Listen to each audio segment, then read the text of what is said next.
এই ভাইটি রাস্তার পাশে একটা দোকান গিয়ে ভাঙতে শুরু করে। একটা বুড়ি মহিলা ছিল তার দোকান, দূরে সে এখানে মারতে শুরু করে যে দোকানটা ভাঙছে কেন, ভাঙতে দিবে না, মিনতি করতেছে, কিন্তু ভাইটি না শুনে সব ভেঙে দেয়। তারপর উনি বুঝাইতেছে যে আমি আপনার ক্ষতি করতে আসিনি। পরবর্তীতে উনি একটা ছাতা, একটা মোড়া, একটা আপনার কাঠি নিয়ে আসলো, পাটি নিয়ে আসলো। মোড়াটা উনি বসাইয়া ছাতাটা টানাই। মহিলাটা বুঝতে পারলো, যার জন্য উনি হাত ধরে দিতেছে। তারপর কয়টা পাতিলে আমাদের আপনার পানি দিল, মাটির পাতিল পানি দিয়ে, 6টা পাতিলে পানি দিয়ে তারপরে ধান ছিটাই দিল।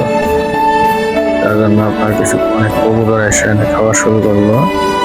মহিলাটারে আপনার কিছু টাকা দিয়ে সাহায্য করলো।